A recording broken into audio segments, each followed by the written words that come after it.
আসসালামু আলাইকুম। ইসমত মিলি স্বাগত জানাচ্ছি এনটিভির দেশের খবরে। প্রধান উপদেষ্টা অধ্যাপক ডক্টর মোহাম্মদ ইউনুস বলেছেন, রাজনৈতিক দলগুলোর মধ্যে ঐক্যমত্য হলে জাতীয় সনদ বাস্তবায়ন প্রক্রিয়া সহজ হবে। সনদ গ্রহণযোগ্য করে রাজনৈতিক দলিল করা যায় কিনা সে ব্যাপারে কাজ করার নির্দেশনাও দিয়েছেন তিনি। রাষ্ট্র অতিথি ভবন যমুনায় কমিশনের সভাপতি ও প্রধান উপদেষ্টা অধ্যাপক ডক্টর মোহাম্মদ ইউনুসের নেতৃত্বে জাতীয় ঐকমত্য কমিশনের বৈঠকে এমন নির্দেশনা দেন প্রধান উপদেষ্টা। খুব শিগগির জাতীয় ঐকমত্য কমিশন অন্তর্বর্তী সরকারের কাছে চূড়ান্ত প্রতিবেদন জমা দেবে বলে বৈঠকে জানান কমিশন প্রধান অধ্যাপক আলী রিয়াজ। প্রায় ঘণ্টাব্যাপী বৈঠক শেষে প্রধান উপদেষ্টার প্রেস উইং থেকে এই তথ্য নিশ্চিত করা হয়েছে। বেশিরভাগ দল গণভোটের মাধ্যমে জুলাই সনদ বাস্তবায়নে একমত, এমনটা জানিয়েছেন জামায়াতে ইসলামী ও এনসিপির নেতারা। জামায়াতের সহকারী সেক্রেটারি জেনারেল রফিকুল ইসলাম খান জানান, জাতীয় নির্বাচনের আগে নভেম্বরে কিংবা ডিসেম্বরে গণভোট আয়োজন করা যেতে পারে। অন্যদিকে এনসিপির যুগ্ম আহ্বায়ক সরওয়ার তুষার বলেন, জুলাই সনদ নির্বাচনের আগে আইনি ভিত্তি দিতে হবে, তবে বাস্তবায়ন করবে পরবর্তী সরকার। দিনভর জাতীয় ঐকমত্য কমিশনের বৈঠকে এসব কথা বলেন তারা। কমিশন প্রধান অধ্যাপক আলী রিয়াজ জানান, রাষ্ট্রের কাঠামোগত সংস্কার করতে হবে। দলের চেয়ে নাগরিকদের অধিকার গুরুত্বপূর্ণ। সকল রাজনৈতিক দল সহযোগিতা না করলে সংস্কার সম্ভব নয়।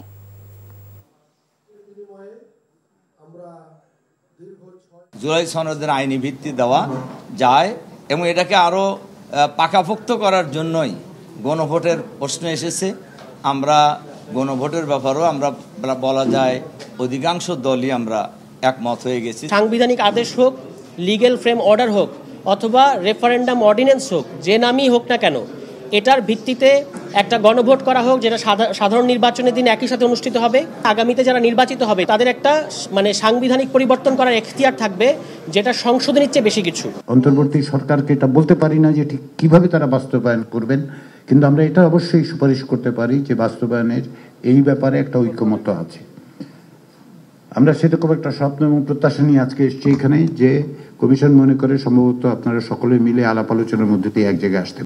জামায়াতের ইসলামীর কেন্দ্রীয় প্রচার মিডিয়ার বিভাগীয় সেক্রেটারি অ্যাডভোকেট মতিউর রহমান আকন্দ বলেছেন, দেশ স্বাধীন হওয়ার পর মাত্র 3টি জাতীয় নির্বাচন সুষ্ঠু হয়েছে। দুপুরে ময়মনসিংহ প্রেস ক্লাব সাংবাদিকদের সঙ্গে মতবিনিময় সভায় তিনি আর বলেন, পিআর পদ্ধতিতেই প্রশ্নমুক্ত নির্বাচন সম্ভব। এ সময় নির্বাচন লেভেল প্লেইং ফিল্ড নিশ্চিত করা, জুলাই গণহত্যায় জড়িতদের বিচার ও 14 দলের কার্যক্রম নিষিদ্ধ করার দাবি জানান তিনি। সভায় ময়মনসিংহ মহানগর জামায়াতের আমির কামরুল আহসান সহ অন্যরা উপস্থিত ছিলেন। সহিংস ঘটনার 8 দিন পর খাগড়াছড়িতে 144 ধারা প্রত্যাহার করা হয়েছে। আজ ভোর থেকে 144 ধারা প্রত্যাহার হওয়ায় জনজীবন স্বাভাবিক হয়েছে। এর আগে গত রাত থেকে অবরোধ কর্মসূচি প্রত্যাহার করে যুম্ম ছাত্র জনতা। এর ফলে বেড়েছে পর্যটকদের আনাগোনা। সড়কে যানবাহনের চাপও বেশি। দোকানপাট ও ব্যবসা প্রতিষ্ঠান খুলেছে। জনমনে এসেছে স্বস্তি। গত 27 সেপ্টেম্বর যুম্ম ছাত্র জনতার অবরোধ চলাকালে খাগড়াছড়ি ও গুইমারায় হামলা, ভাঙচুর ও সহিংস পরিস্থিতিতে ওই দিনই 144 ধারা জারি করা হয়েছিল। গুইমারা উপজেলায় পরদিন 144 ধারা ভঙ্গ করে বিক্ষোভ সমাবেশকালে সংঘর্ষে 3 জন নিহত। ভারতের সহযোগিতায় ইউপিডিএফ ও জেএসএস এর মত সংগঠনগুলো পার্বত্য চট্টগ্রামকে মূল ভূখণ্ড থেকে বিচ্ছিন্ন করার ষড়যন্ত্র চালাচ্ছে বলে অভিযোগ করেছে পার্বত্য চট্টগ্রাম সম্প্রীতি জোট সিএচটি। সকালে চট্টগ্রাম প্রেস ক্লাবে সংবাদ সম্মেলনে এই অভিযোগ করা হয়। এ সময় লিখিত বক্তব্য পাঠ করেন সংগঠনের সমন্বয়ক থোয়াইচিং মংসাক। তিনি অভিযোগ করেন, পার্বত্য চট্টগ্রামের শান্তি চুক্তির পর থেকে দীর্ঘ 3 দশকে পাহাড়ে কোনো শান্তি আসেনি। প্রতিনিয়ত সন্ত্রাস, চাঁদাবাজি, গুম, খুন সব অপকর্ম চলছে। সাধারণ মানুষ ও বিভিন্ন ব্যবসায়ী প্রতিষ্ঠান থেকে বছরে প্রায় 700 কোটি টাকা চাঁদা তুলে এই টাকা দিয়ে পাহাড়ে অস্ত্র ক্রয় করে জনপদকে অশান্ত করে তোলা হচ্ছে। তাই পার্বত্য চট্টগ্রামকে অশান্ত করতে দেশি বিদেশি ষড়যন্ত্র প্রতিরোধে সীমান্ত এলাকায় সেনা ক্যাম্প বৃদ্ধি সহ আইন শৃঙ্খলা বাহিনীর তৎপরতা বাড়ানোর দাবিও জানানো হয় সংবাদ সম্মেলন থেকে। মানবতা বিরোধী অপরাধের অভিযোগে দল হিসেবে আওয়ামী লীগের বিচারের ব্যাপারে প্রাথমিক যাচাই বাছাই চলছে। খুব শীঘ্রই শুরু হবে তদন্ত। রোববার ট্রাইব্যুনালে সাংবাদিকদের ব্রিফিংয়ে কথা জানান আন্তর্জাতিক অপরাধ ট্রাইব্যুনালের চিফ প্রসিকিউটর মোহাম্মদ তাজুল ইসলাম। চলতি মাসে গুরুত্বপূর্ণ আরও কয়েকটি মামলার উল্লেখযোগ্য অগ্রগতি হবে বলেও আশা প্রকাশ করেন তিনি। একই দিনে আওয়ামী লীগ নেতা মাহবুবুল আলম হানিফ সহ 4 জনের বিরুদ্ধে ট্রাইব্যুনাল 2-এ তথ্য প্রমাণ দাখিল করে প্রসিকিউশন। আরও জানাচ্ছেন এইচ এম মেহেদি হাসান। কুষ্টিয়া ৬ জনকে হত্যা এবং আরও ৩টি অভিযোগে মানবতা বিরোধী অপরাধের মামলায় আওয়ামী লীগ নেতা ও সাবেক এমপি মাহবুবুল আলম হানিফ সহ ৪ জনের বিরুদ্ধে আন্তর্জাতিক অপরাধ ট্রাইব্যুনাল ২-এ আনুষ্ঠানিক অভিযোগ দাখিল করেছে প্রসিকিউশন। বাকি আসামিরা হলেন সাবেক সংসদ সদস্য ডক্টর জান্নাতারা হেন্ডি, মোহাম্মদ শামীম তালুকদার লাবু এবং মোহাম্মদ আবু মুসা। পরে এ বিষয়ে সাংবাদিকদের ব্রিফিং করেন চিফ প্রসিকিউটর। এই ফরমাল চার্জে আমরা মাহবুবুল আলম হানিফের ব্যাপারে কমান্ড রেসপন্সিবিলিটির অভিযোগে নিয়ে আসছি। 29শে জুলাই কুষ্টিয়াতে আওয়ামী লীগের একটা অনুষ্ঠান করে মিটিং করে সেখানে আন্দোলনকারীদের দমনের ব্যাপারে তিনি যে ষড়যন্ত্র করেছিলেন বা আদেশ দিয়েছিলেন সেটা আরেকটা চার্জ, এবং কুষ্টিয়া শহরে ৬ জনকে হত্যার দায়ে তৃতীয় যে চার্জ, এই 3টি চার্জ এনে তার বিরুদ্ধে এই ফরমাল চার্জটা দাখিল করা হয়েছে। এ সময় সাংবাদিকদের এক প্রশ্নের জবাবে তাজুল ইসলাম বলেন, জাতীয়তাবাদী গণতান্ত্রিক আন্দোলন এনডিএম-এর অভিযোগের ভিত্তিতে মানবতা বিরোধী অপরাধের দায়ে দল হিসেবে আওয়ামী লীগের বিচারের কার্যক্রম শিগগিরই শুরু হবে। এনডিএম নামে একটি রাজনৈতিক দল আগেই একটা অভিযোগ দায়ের করেছেন, আমরা সেটার ভিত্তিতে তদন্ত ইনিশিয়েট করছি। সুতরাং বলা যেতে পারে যে এই মুহূর্তে আওয়ামী লীগের বিরুদ্ধে দল হিসাবে আওয়ামী লীগের বিরুদ্ধে অপরাধী সংগঠন হিসাবে তাকে বিচারের মুখোমুখি করার জন্য প্রাথমিক তদন্তের কাজটা আমরা শুরু করতে যাচ্ছি।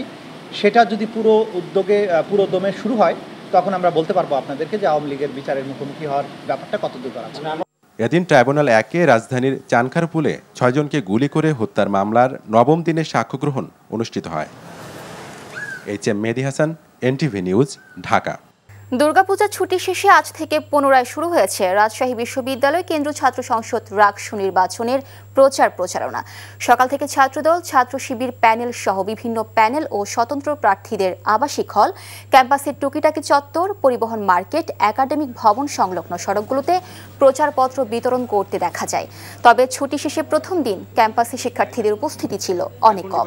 এদিকে রাকসু নির্বাচনের প্রচারণার সময় বৃদ্ধি করেছে নির্বাচন কমিশন। আজ থেকে আগামী 14 অক্টোবর রাত 12টা পর্যন্ত আচরণবিধি মেনে প্রচারণা চালাতে পারবে প্রার্থীরা। রাষ্ট্রীয় প্রধান রিটার্নিং কর্মকর্তা অধ্যাপক সেতাউর রহমান জানান, 16 অক্টোবর নির্বাচনকে কেন্দ্র করে সার্বিক প্রস্তুতি সম্পন্ন হচ্ছে। তিনি প্রচারণা চালানোর সময় সকল প্রার্থীকে আচরণবিধি যথাযথভাবে মেনে চলার আহ্বান জানান। চট্টগ্রাম বিশ্ববিদ্যালয় কেন্দ্রীয় ছাত্র সংসদ চাকসু ও হল সংসদ নির্বাচন সংক্রান্ত সামগ্রিক বিষয় নিয়ে প্রার্থী ও আগ্রহী শিক্ষার্থীদের সাথে মতবিনিময় সভা অনুষ্ঠিত হয়েছে। দুপুরে বিশ্ববিদ্যালয়ের ব্যবসায় প্রশাসন অনুষদ অডিটোরিয়ামে অনুষ্ঠিত মতবিনিময় সভায় নির্বাচন কমিশনার প্রফেসর ডক্টর মনিরুদ্দিন ও নির্বাচন কমিশনের সদস্য সচিব professor doctor AKM Ariful Haque Siddiqui বক্তব্য রাখেন। সভায় জানানো হয়, এবারে চাকসু নির্বাচন 5টি অনুষদের মোট 15টি কেন্দ্রে ভোট গ্রহণ অনুষ্ঠিত হবে। সভায় নির্বাচন কমিশন জানান, ভোটের ব্যালট পেপারে প্রার্থীর নাম ও নম্বর উভয়ই থাকবে এবং যে কোনো প্রকার বিভ্রান্তি এড়াতে ব্যালট পেপার নির্বাচন কমিশনের উপস্থিতিতে ছাপানো হবে। দৃষ্টি প্রতিবন্ধী শিক্ষার্থীদের জন্য এবার চাকসু নির্বাচনে থাকবে না কোনো ব্রেল পদ্ধতি, তবে দৃষ্টি প্রতিবন্ধী ভোটার একজন প্রতিনিধির সঙ্গে আনতে পারবেন বলে জানান নির্বাচন কমিশন। আগামী 15 অক্টোবর চাকসু নির্বাচন অনুষ্ঠিত হবে। টানা 25 দিন ক্লাস পরীক্ষা বন্ধ থাকার পর আজ খুলেছে বাংলাদেশ কৃষি বিশ্ববিদ্যালয়। সকাল থেকে সীমিত সংখ্যক ক্লাস হয়েছে। বিশ্ববিদ্যালয় সূত্র জানায়, বর্তমানে বিদ্যালয়ের শিক্ষা ও গবেষণার স্বাভাবিক পরিবেশ বিরাজ করায় আজ থেকে যথারীতি বিশ্ববিদ্যালয়ের ক্লাসসমূহ শুরু হয়েছে। পরবর্তীতে সংশ্লিষ্ট অনুষদের ডিন এবং ইনস্টিটিউটের পরিচালকরা পরীক্ষার তারিখ ঘোষণা করবেন। শুক্রবার আবাসিক হলসমূহ খুলে দেওয়া হয়। গত 3 আগস্ট আন্দোলনকারীদের উপর বহিরাগতদের হামলার পর বিশ্ববিদ্যালয়ের প্রশাসন অনির্দিষ্টকালের জন্য একাডেমিক কার্যক্রম বন্ধ ঘোষণা করা হয়েছিল। 6 দফা দাবিতে কেন্দ্রীয় কর্মসূচির অংশ হিসেবে দেশের বিভিন্ন স্থানে অনির্দিষ্টকালের কর্মবিরতি পালন করছেন উপজেলা স্বাস্থ্য সহকারীরা। পটুয়াখালীর কলাপাড়ায় উপজেলা স্বাস্থ্য কমপ্লেক্সের সামনে কর্মসূচি পালন করেন তারা। বক্তারা নিয়োগ বিধি সংশোধন, শিক্ষাগত যোগ্যতা স্নাতক, 14তম গ্রেড প্রদান সহ বিভিন্ন দাবি জানান। নাটোরের কর্মবিরতির ফলে সকল টিকাদান কেন্দ্রে টিকা প্রদান সহ উপস্বাস্থ্য কেন্দ্রে নিয়মিত স্বাস্থ্যসেবা কার্যক্রম থেকে বিরত থাকেন স্বাস্থ্য সহকারীরা। দাবি আদায়ে নোয়াখালীর 9 উপজেলায় স্বাস্থ্য কমপ্লেক্সে কর্মবিরতি পালন করছেন স্বাস্থ্য সহকারীরা। এতে ভোগান্তিতে পড়েছে অসংখ্য রোগী। এছাড়া চুয়াডাঙ্গা সহ দেশের বিভিন্ন স্থানে অনির্দিষ্টকালের কর্মবিরতি পালন করছেন স্বাস্থ্য সহকারীরা। এই ছিল দেশের খবরে। এই খবরে ভিডিও আপডেট জানতে ভিজিট করুন NTV অনলাইন www.ntvbd.com। এছাড়াও এনটিভির জনপ্রিয় সব অনুষ্ঠান ও খবরের আপডেট জানতে ভিজিট করুন আমাদের ইউটিউব ও ভেরিফাইড ফেসবুক পেজে। 6টা ইভিনিং নিউজ দেখার আমন্ত্রণ রইল। ধন্যবাদ সবাইকে।